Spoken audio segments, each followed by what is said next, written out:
Please welcome Bill Smedlund. I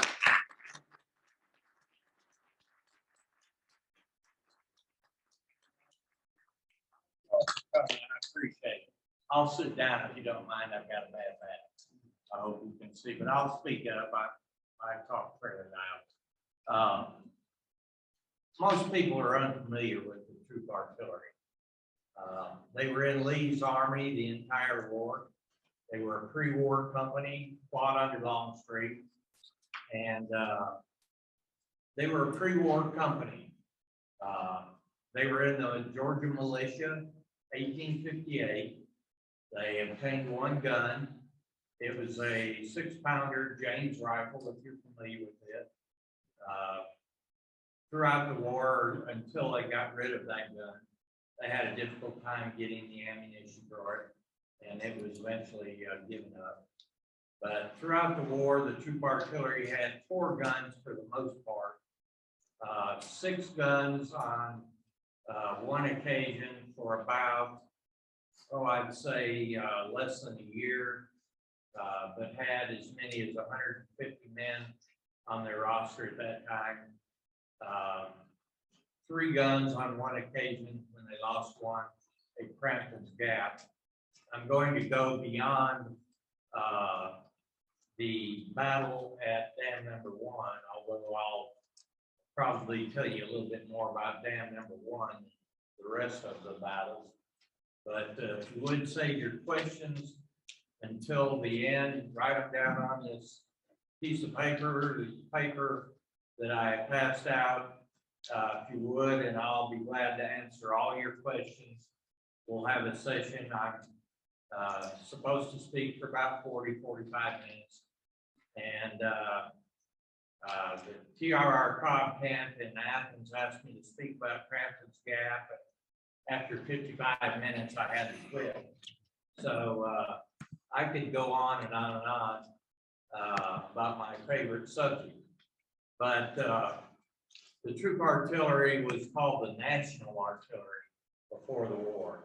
And of course, they couldn't carry that into the Confederate Army. So January 1st of 1860, they changed their name to the Troop Artillery, named after a former governor who was an early Georgia secessionist. They stayed in Athens for a short period of time, and with the help of TRR Cobb, Hall Cobb, Robert Toombs, and others, they were allowed to leave Athens and join the Confederate Army. And they drilled in Savannah, Georgia for about 2 months. Then went to Richmond, where they obtained horses. They didn't have any horses for their guns or limbers or caissons. Prior to that, they pushed everything around, but had a good drill instructor. It was James Barrow, the brother of 2 of the Barrows in the Troop Artillery. You know, Barrow County, one of their brothers had Barrow County named for him, David. And they named their guns in Richmond shortly after they arrived, July the 4th of 1861. And they were named both after military and civilians. The howitzers being smoothbore guns and weaker guns named after ladies. The rifled guns were stronger guns named after men. They had one rifled gun. It was named for Frank Hill, who is the fellow who organized the company, Alexander Alonzo Franklin Hill. They called it Frank Hill. That was the little 6-pounder rifle gun. They had 2 6-pounder field guns and a 12-pounder howitzer, all named for ladies. The 2 6-pounder field guns were named for Sister Ellen and Olivia Newton. The howitzer was named for Sally Craig. Helen Newton married Captain Carleton after the war. Sally Craig married the first lieutenant Hope Barrow of the troop artillery. Then Olivia Newton married one of the Cobbs. So they were prominent people. They were well heeled, as we call it today, and were generally able to furnish whatever they needed. As you well know, later on into the war, the supplies were short, and like everybody else, they had a problem getting supplies. But from Richmond, and because they had not drilled long enough, they missed the first Manassas totally. Then shortly thereafter, they were assigned to Western Virginia and fought under W.W. Loring. And of course, Lee was down there, over there as an observer. A lot of people try to place Lee as the commander of those troops, but he wasn't really. It was Loring who commanded the troops.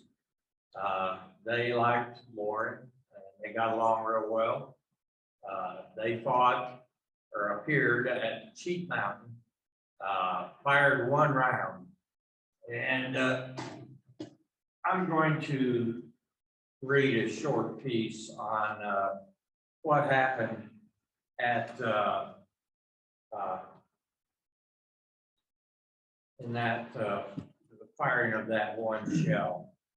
If I can find it quickly. Where was that location? Cheat Mountain in it's West Virginia now. Oh, okay. Then they moved to Sewell, Big Sewell Mountain. Let me find that here if I can. Okay. I'll back up so that I can get a little bit better.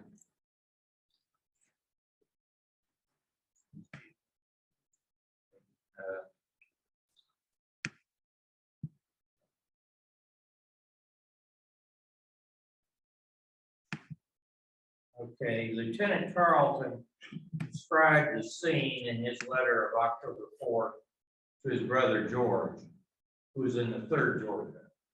General Loring rode up, ordered the rifle cannon fired at them, the Union troops, at Cheat Mountain, which was under my charge. I had it rolled up on a prominent point, aimed it at a company of them in an orchard, rather in front of fortifications, and from where they were firing at us. Let deliver at them, and such scampering you never saw. They were just behind a fence. It tore the fence all to pieces. There was an officer there on horseback, a large, blazed, tall horse. You ought to have seen him put whip and spur and lead. It was a shell we fired. We were not allowed to fire more.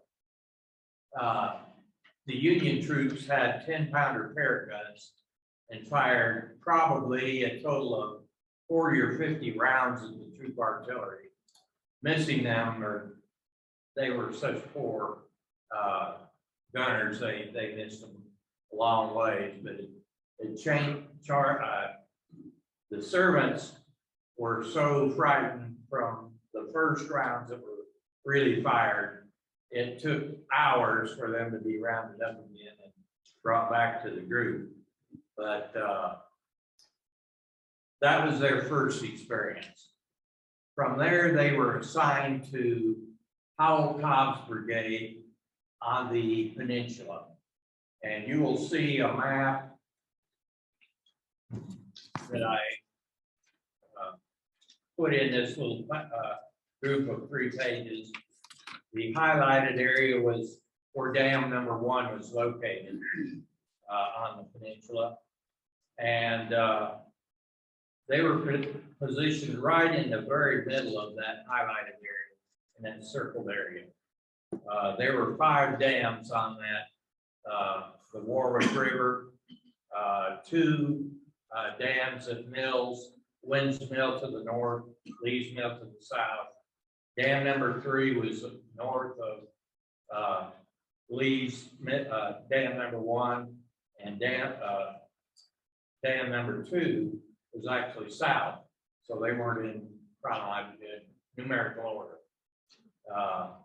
But on April the 16th of 1862, George McClellan brought his troops up and began firing at the troops at Dam Number 1. Mott's battery from New York had 4 10-pounder ferrets. And then you go to the page, the next page behind that map, you'll see an actual photograph that I found of Dam Number 1 and the positions of the guns on the Confederate side. The Bedford Light Artillery had a 12-pounder iron howitzer. It was positioned immediately at the end of the dam to protect it. Then 2 troop artillery guns were in the second line of breastworks. The 12-pounder bronze howitzer was right in line with the dam, and it did not fire a single round that day. Then there was the 6-pounder field gun, gunner James Dillard, who did all the damage to the Union troops. The battle began about 7 a.m. and Mott's 4 guns totally destroyed the single gun emplacement and killed 2 men outright from the Bedford Light Artillery. Then, because the only other gun that was able to fire, being that 6-pounder bronze field gun of the troop artillery, opened fire at Mott's battery. The first round that James Dillard fired at the Union troops was deadly. It actually exploded right in front of the Mott's battery, killing several and wounding many others. But by in about an hour that Bedford Light Artillery was gone, they pulled their guns out. Then the Union troops were so impressed with that single gun, they referred to it as a single gun battery, and wrote about it in the war, in their post-war records.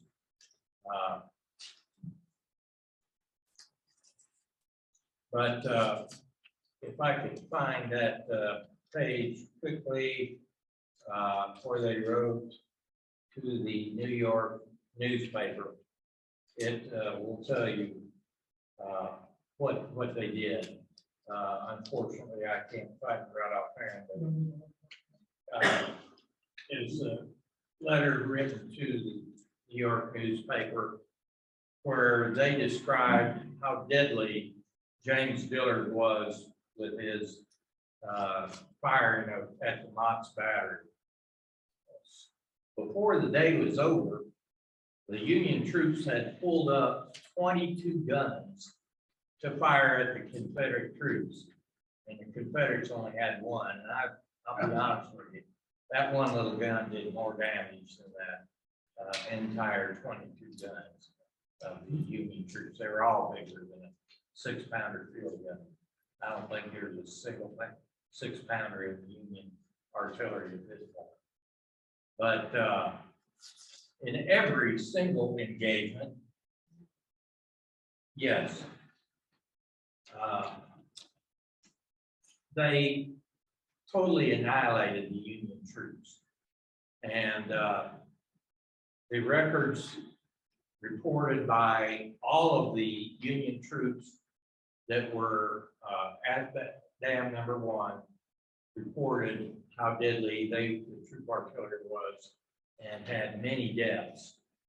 Well, firing stopped at noon.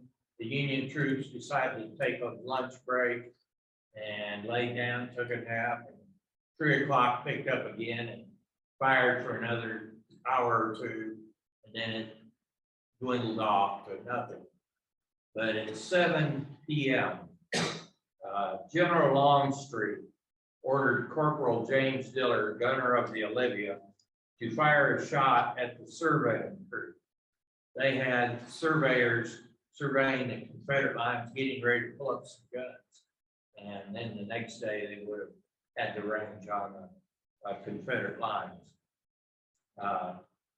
Dillard, having made several remarkable shots early in the day at Mott's Battery, estimated the distance precisely.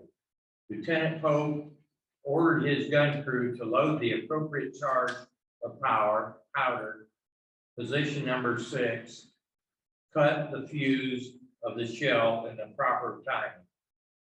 The shell was pushed down the tube of the gun. Several men quickly rolled the gun forward to the top of the ramp to overlook the breastwork.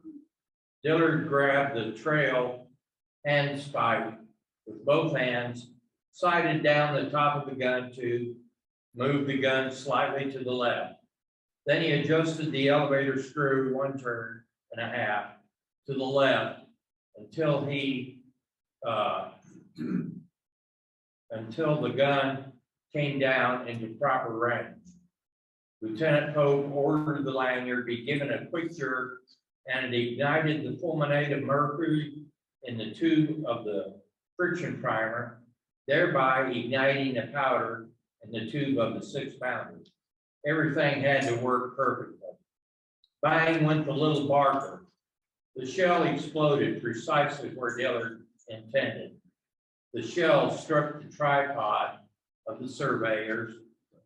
The spectacular shot fatally wounded Lieutenant Wagner and Private Jerry Luther of the 2nd Rhode Island Regiment attached to the surveying party, and 3 of the crew were killed outright.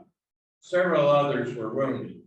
First, William E. Merrill was wounded in the upper right arm. The alidade was blown from Doerr's hand and the sleeve of his coat torn away, but he received no personal injury except a slight scratch on the hand. Nothing was left of the plane table.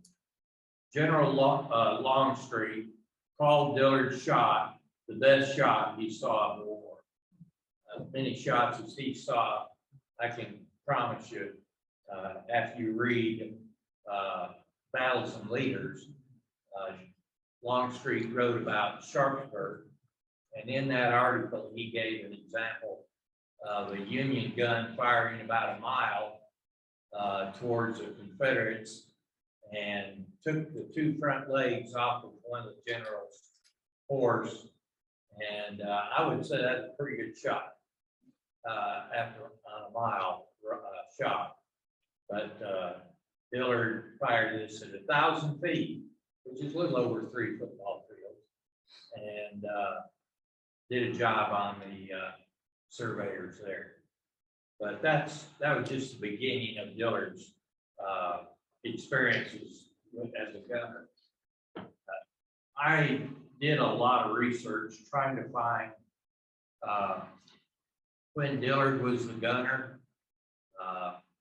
In every battle that he was in, he got the best shot at the Union troops and killed many more of the Union troops than were killed on the troop artillery side.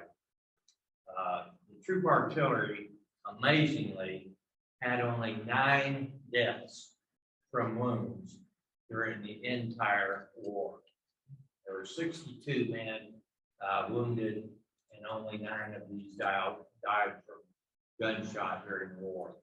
1 died as a result of the sharpshooter shooting him in the hip, and he was sent to a hospital towards Richmond and died. But the reason being, Captain Carleton was a physician, and he took care of every one of his wounded men, and before they were sent to a hospital, they were treated. In addition, when they were drilled, and I've only read about this in 2 different books, they were trained or drilled to dodge shells, as they called it. It really wasn't dodging shells, but when they knew that they were being fired at, either artillery or infantry, they were told to get behind something substantial. And I've only read about that in 2 different artillery histories. So the 2 of those things probably saved the lives of many troop artillerymen. James Dillard being the best gunner that I've ever read about anywhere, both Union and Southern, was never wounded during the entire war. And he was right there in the front of everything. You're familiar with the 2nd Fredericksburg, which is the last half of the Chancellorsville campaign. You'll see a map. I'm pretty sure I put that map in here. Yes, the next page over. The troop artillery brought 2 of their guns down off of Lee's Hill and positioned them in the middle of Telegraph Road, behind Lee's Hill. The U.S. troops were coming from, as you can see, the name of that road, changed twice. Bowling Green Road was one of the names. And they were moving their troops, Sedgwick moved 2 regiments, or 2 brigades, I'm sorry, from there to try to cut off Lee, who was up at Chancellorsville. And the troop artillery double-loaded canister and absolutely annihilated those Union troops. Captain Carlton was in charge and rolled the guns and caissons with ammunition towards the Union troops and ran them off and killed quite a number of them. But that was typical.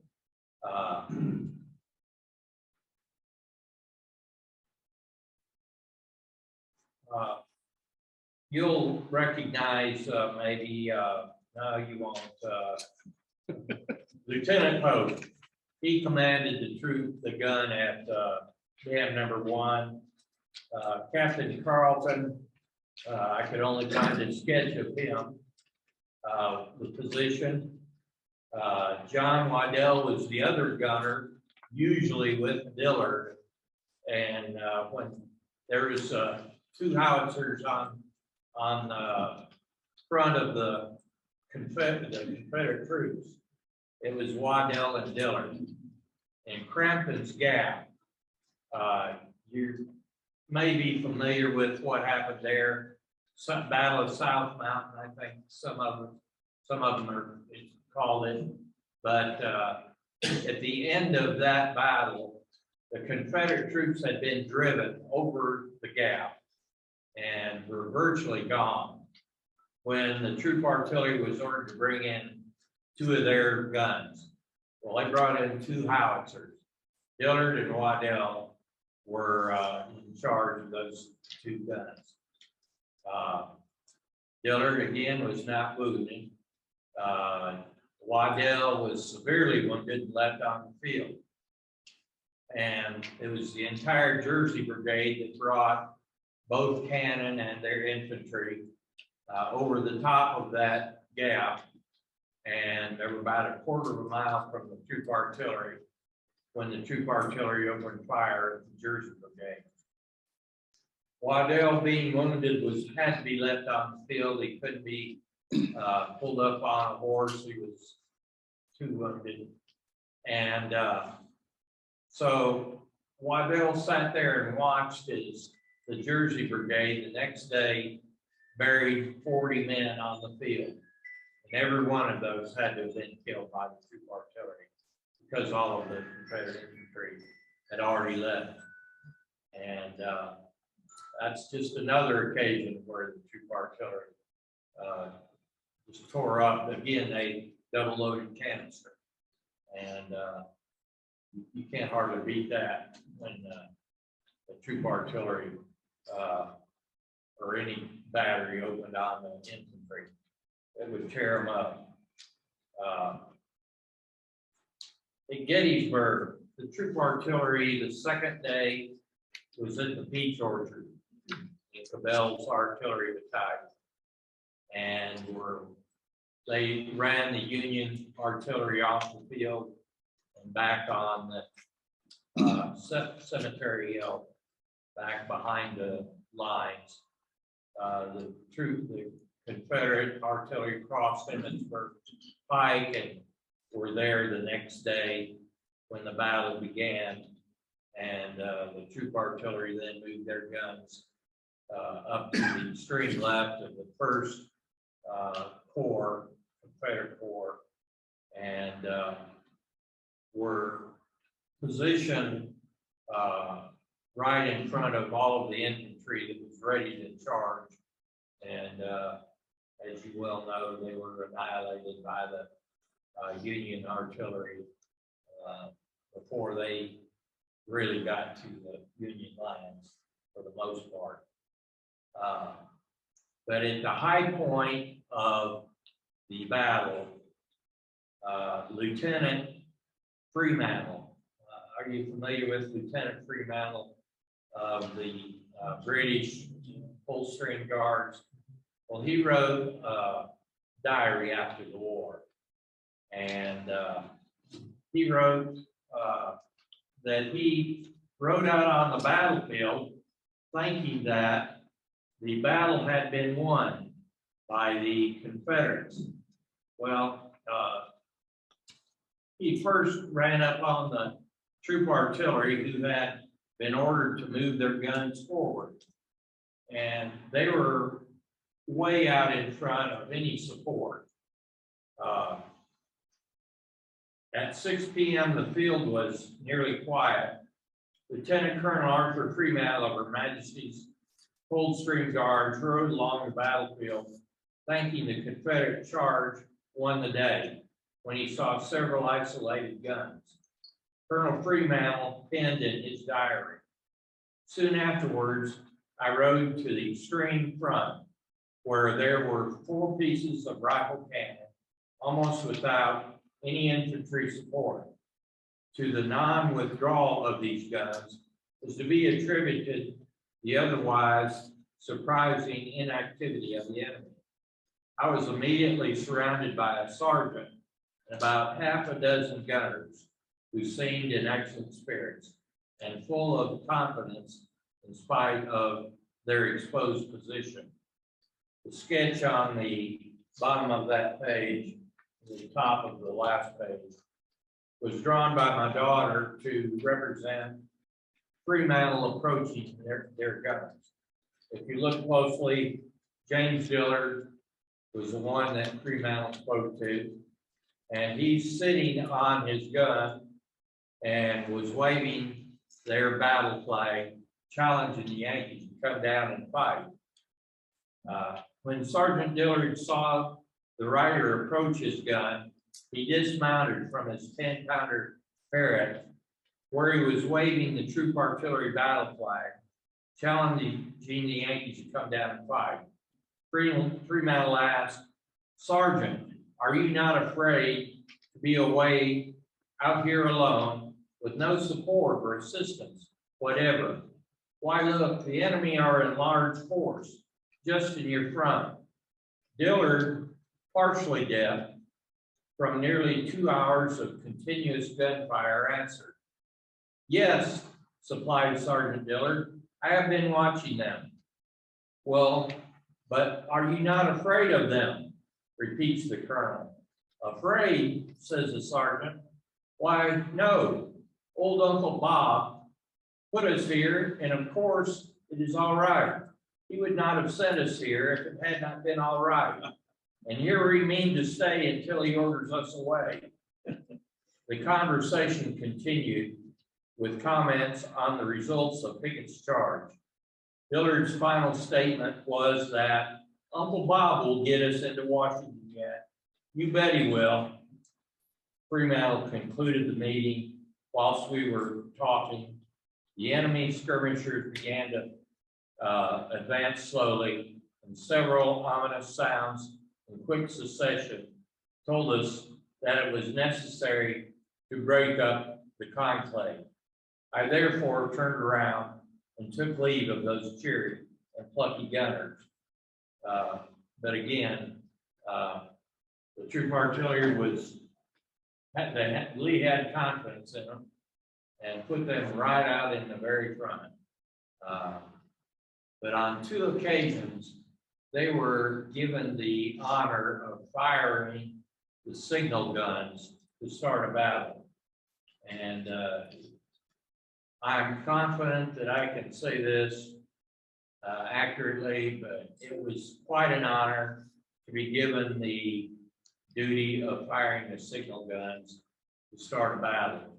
You had to have done something exemplary, and so after Crampton's Gap, they fired the first round in Fredericksburg, December of 61, 62, and then again at another battle.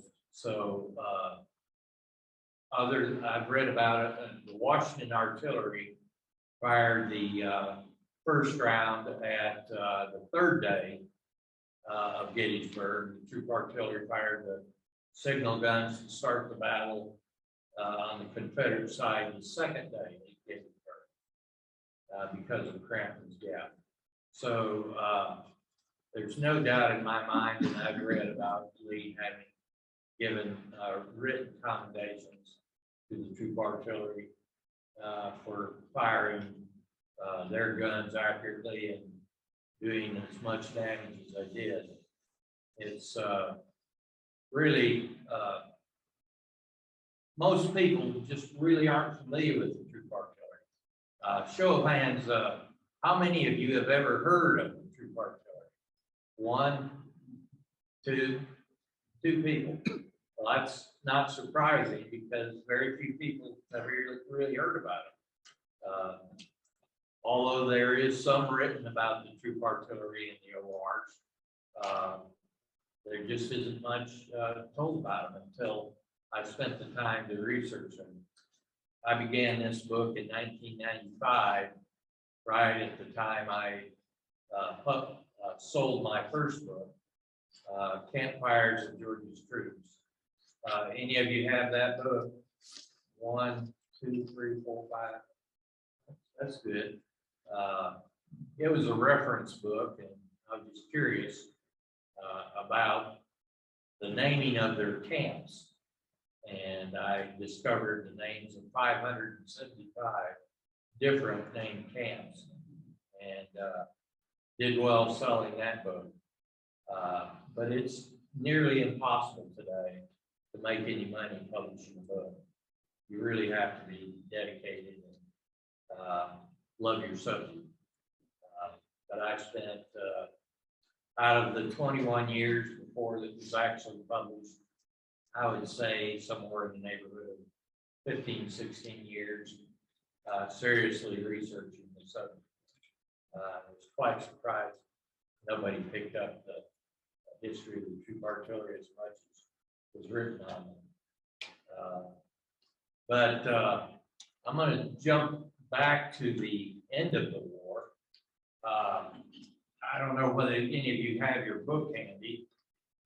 Some of you have purchased the book, but at the end of the war, the troop artillery was never captured. They never surrendered. They buried their guns. They were in the reserve artillery of Lee's army because they did not have very good guns. At that point, they had 10-pounder Parrots, 4 10-pounder Parrots. And General Alexander wanted to really get rid of those guns because he didn't like them. And so he stuck them, the troop artillery, into the reserve artillery. The map that you see on the dust jacket of the first edition is also inside the book, but it tracks the route of the reserve artillery from Petersburg all the way to Appomattox Station. Some of the batteries, or most of them, after the battle that night with Custer's cavalry, went on to Red Oak Church, north of, and about 10 miles from Appomattox Station, and north of Appomattox Station, close to Appomattox Courthouse.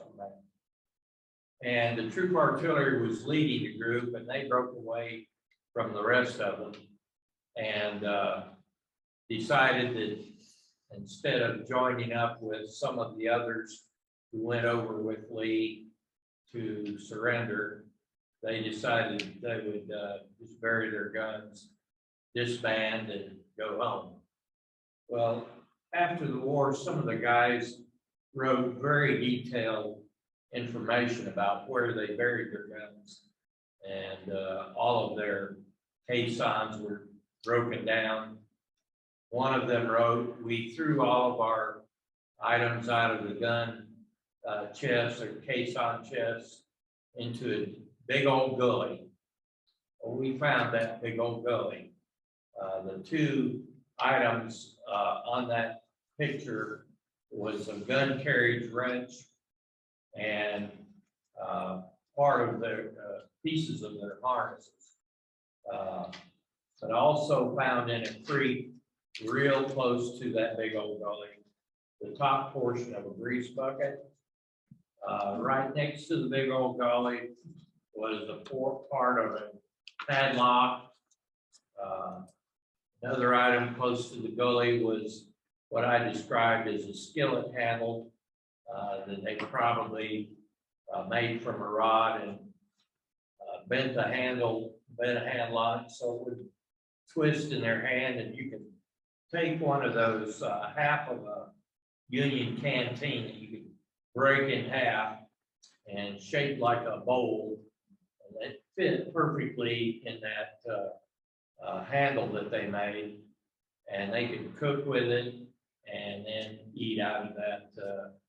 I've read where they ate out of those canteens. But then the rest of the group took the guns with the limbers over near a church, about a half a mile away from the caissons. Broke down the limbers.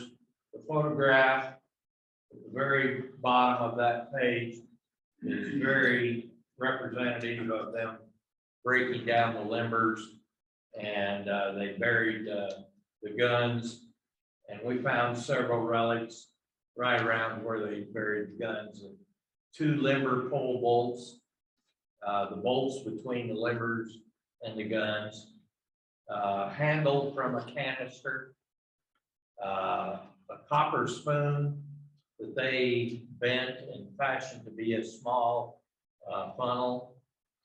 They were out of friction primers, and so they just pour powder down into the vent and light it that way to fire the guns. And a few miscellaneous bolts, nuts, washers. Also found quite a number of axe handles around where they cut down those guns and limbers. But the troop artillery also had a neat story written about their mascot, Charlie.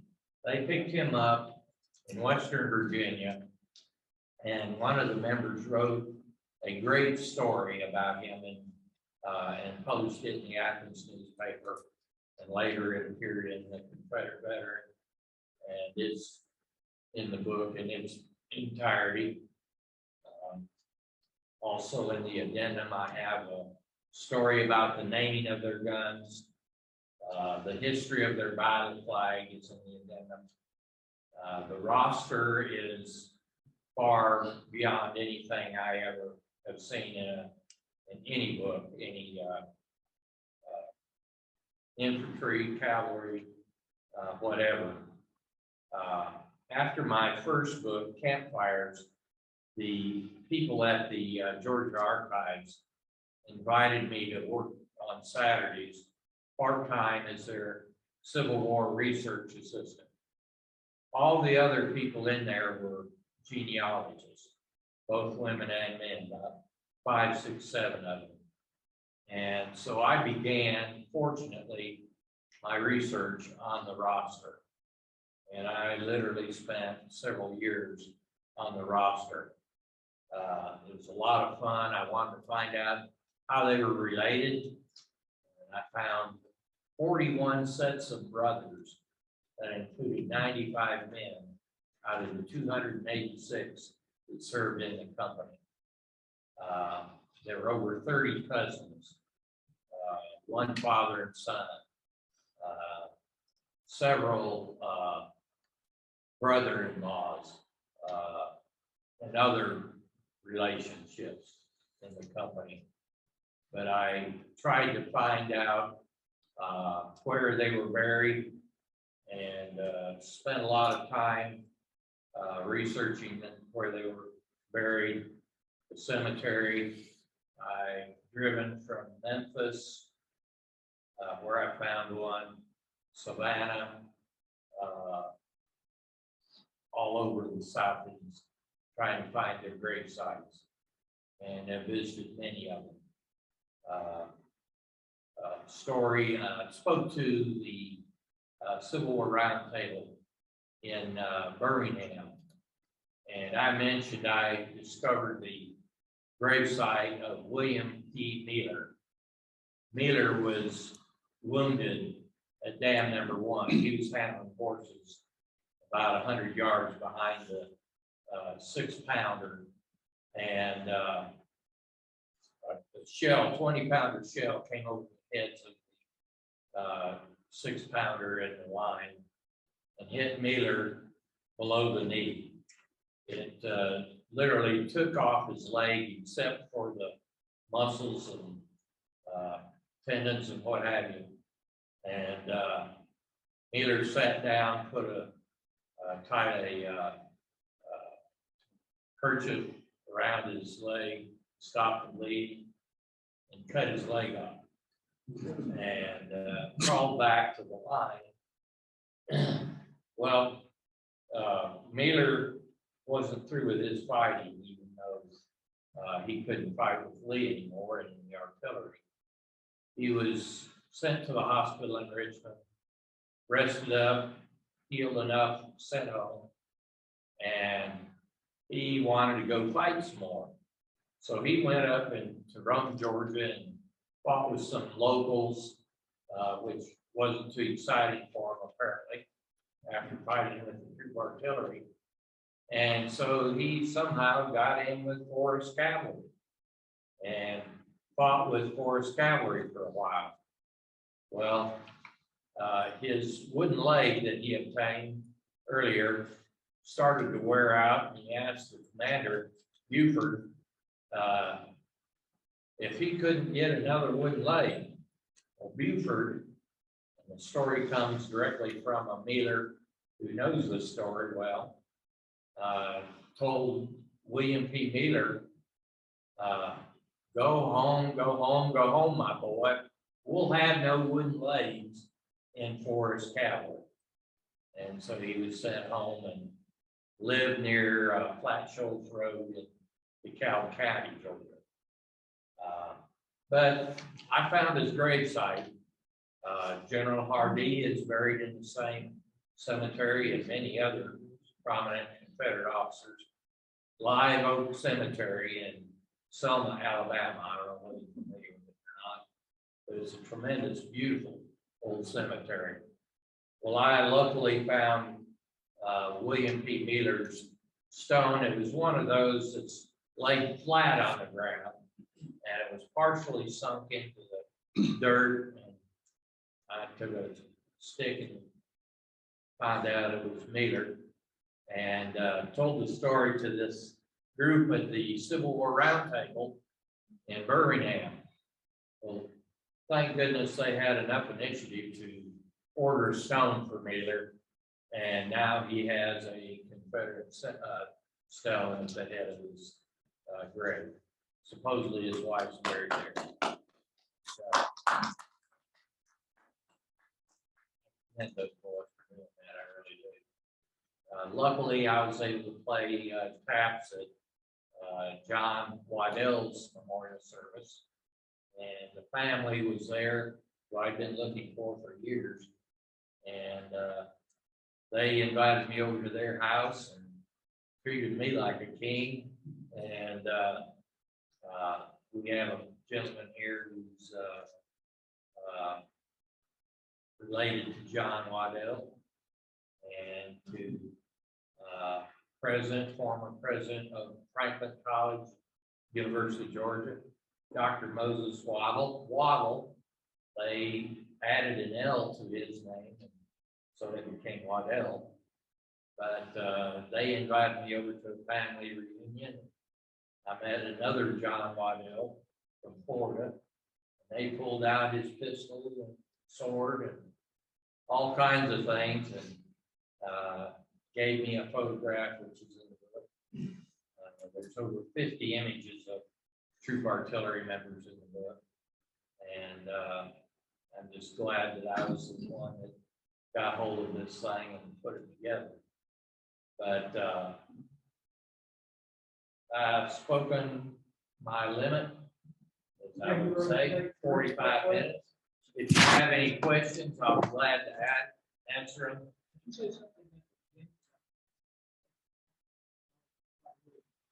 Now, I pass this around, and if they had questions, so you would forget them. That's all right. Yes, sir. In the first day of Bedford Artillery. Some people on Zoom land can hear you. Was that, it sounded like that was a union, but Bedford Artillery. Bedford Light Artillery was Virginia. Okay, that makes more sense. Okay. Yes, I've had it. but only one of their, I think, 4 guns was that day. Anybody got any questions? Anybody here? There we go. How far was the dam battery from the earthworks of the Revolutionary War? Good question, because when the men were digging the trenches, they found a Rebel solid shot. So it had to have been pretty close. It was immediately below Yorktown. Anybody else got a question? Yes, sir. Dillard's cannon, rifle. Dillard, for most of the war, and when he was doing most of his work, was with the howitzer, a slew bore. And at the very end of the war, and as you saw him straddling a 10-pounder barrel, he did have a rifle gun. He was good with it. And then, Yes, sir.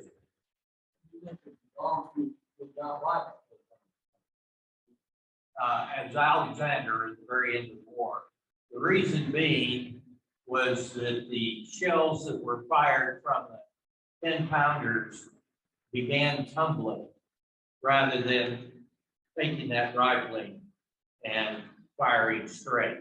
They began tumbling, which made them less accurate. Yes, sir. hang on, let me come to you. Thank you. Survey crew, is that like forward observer, we in the water military for adjusting? Totally different. So how, I mean, I'm not following. I'm well, you sorry. said the first shot here, the survey crew, which was making some sort of Yes. calculations for the dog company. So Unions, who adjusted the artillery? the gunner himself would adjust the gun, but the surveyors that Dillard destroyed were coastal surveyors. Another quick story. If I had not visited the TRR Cobb camp when they had an excellent speaker talking about surveyors, I would never have found the detail on that story between Dillard, Longstreet, and the surveyors. I found out the details of the Union surveyors were found in NOAA, NOAA, Noah's website. I would never have even thought of looking on Noah's website for those records. You were talking about the Union artillery was so inaccurate. Yes. How could they have 22 guns? And so didn't they fire? I mean, I guess they had like a something to say, okay, you're wrong, you're short, you're just, and the batteries didn't move. You're right. So, I mean, It's one of the the only thing I can attribute it to was because it was so early in the war. That probably had not been drilled properly. If you look at the picture on the back half of this map, might be page 2, of the actual photograph of dam number 1, and you look at that embrasure that the gun was put into, it doesn't look like it was even hit. And as many rounds as were fired because of that gun doing such good work, you would think that that embrasure would have been torn all to pieces, but it wasn't. Also, that area is very wide open. I mean, Yes. once they find like the Civil War, they just want to find open spaces to fight in. Back then, everything was heavily wooded. It's amazing. They would find areas that Yeah. are disturbing. You One would- more question I had. Yeah. What's a double canister?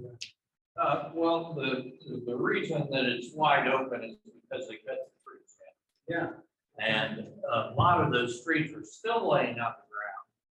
And there was a lot of diaries and letters talking about the men having to step over trees that were laying on the ground to fix it. And what was the last half of that? Double canister. What's the double canister round? Is that like great shot? Is that like? It's great shot, yes. The size is about 2 to 3 inches in diameter, and there are different size canister shots. What was air bursts? Yes. Yes, It's double canister because they're it looked like a tin of can. shrapnel, and when they did that, it's a double load, but it's hard on the equipment. Exactly, the So gun you is don't a lot do a of, double load, Yes. yes, absolutely necessary. right. You had to put the appropriate amount of gunpowder in there to push that much weight out of that. Way down. And talking about forward observing, that concept didn't really start, I think, to the Boxer Wars, when it's one of the stories I've heard. Forward observing was first really applied in that war. The adjust fire was from the gunners themselves, which is what you said. Because you're only talking about 2 or 3 football fields, is what they're usually shooting at. Right, And so the point of a forward observer was not really needed for those type of. that's true. They could see that through the glass. Right. And that's, Now, the surveyors, they will probably try and find the battery center, because they, knowing where you are, later on, that was a real part of your artillery unit, was to have surveyors. They were usually division personnel. But they were surveyors, and what they tried to do is, as soon as you establish where the batteries would be, they tried to actually survey the center. That improves your accuracy, right. as long as you stay in that position. Yes, the surveyors were moving down the line, and every so often would triangulate, get the distance, the angles properly, and guess at the distance. And that way they could pin down the guns and destroy them the next day. I've got a question. Yes.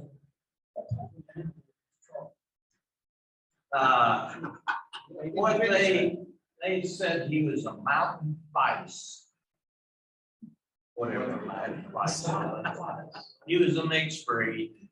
A dog, yellow, black spots, no tail. Somebody cut his tail off. I feel like I've been sitting around the campfire. That's for the past hour. listening to the artillery films about what you're seeing on that. Great job. Let's give them a round of applause.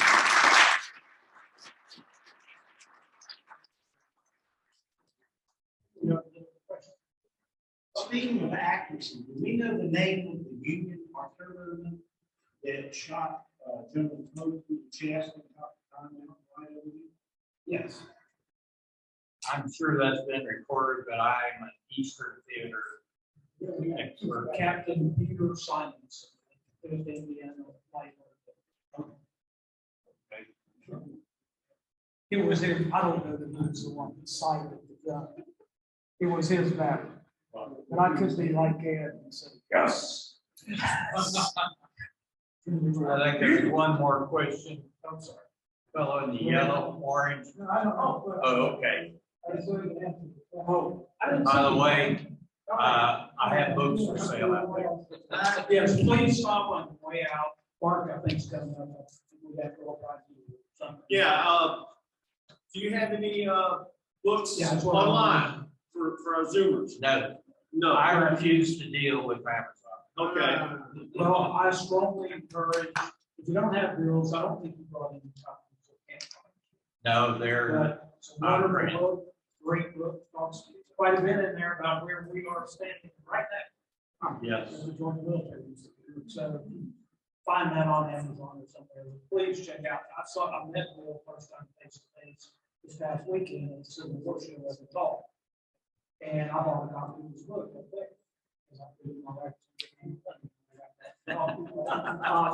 so I bought the book, but I obviously haven't had an opportunity to start reading it yet. But just talking with him for a couple of days, I'm fascinated with the research and the work that you did. Ben, God rest his soul. Thank you very much.